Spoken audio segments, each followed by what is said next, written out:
Okay, so I participated in this tournament with basically all the high rankers in the game, and I wanted to share how I did in this tournament. I didn't play many of the high rankers. Well, actually, I fought a lot of them, but not like the high rankers, like top 3 players.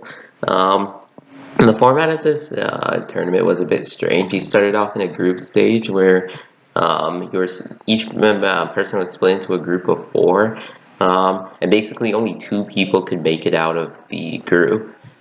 If you lose, you go to the losers bracket, and the winner of the losers bracket and the winner of the winners bracket both move on. The winner of the losers bracket gets paired up with the winners, and like a winner of the winners bracket.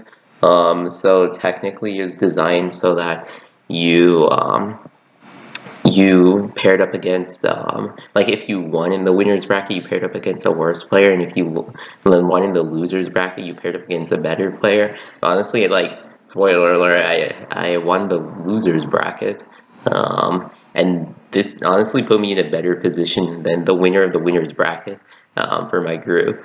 And the reason I'm talking over this game is because while it wasn't very interesting, it was pure eco versus like mixed eco.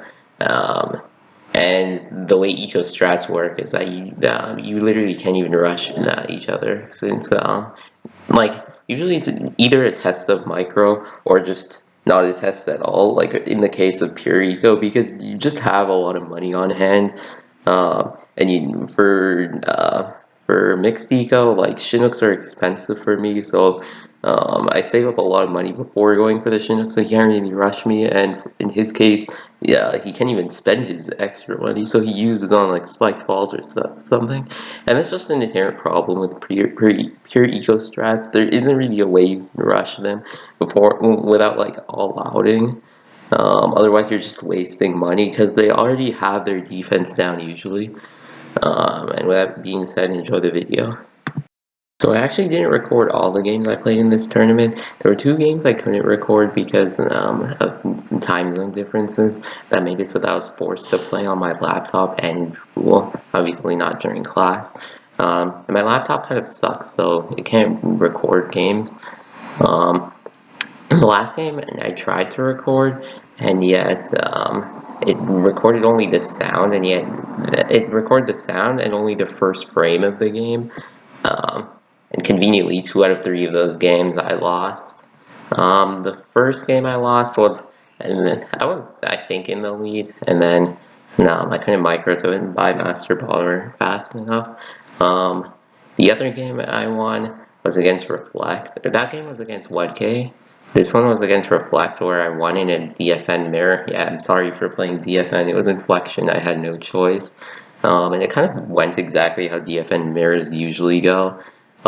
He died in round 18 because the SRAM flipped through his Rocket Storm during its downtime. And then the last game against Control B. So I'm actually very familiar with Control B, so then I wanted to meme around with him and bring Cyber Quincy along with Subheli Ninja, which is a strat I use a lot. And I did want to use that strat. But then with Cyber Quincy, or with Subheli Ninja, I usually run Churchill or like Scientist Gwen, both of which can deal with leads and can also deal with grouped rushes. Of course, Cyber Quincy can do neither. You can pop leads at level 7, but that doesn't come round 10. And the problem with that was that I forgot I couldn't pop leads since I was so used to Churchill and Scientist Gwen. And then the leads blocked my triple guns and I died round 11.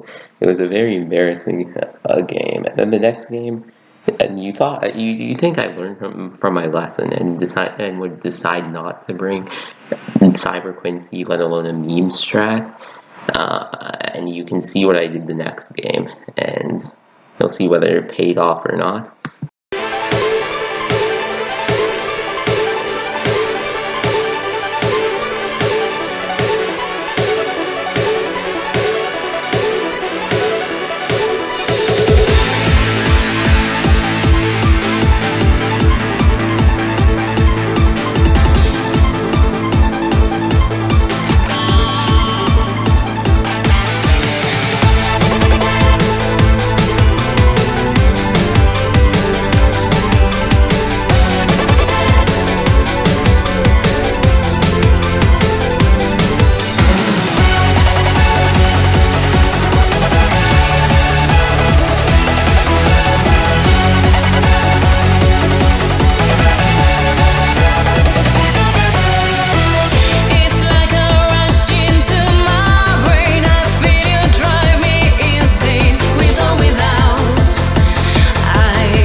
play.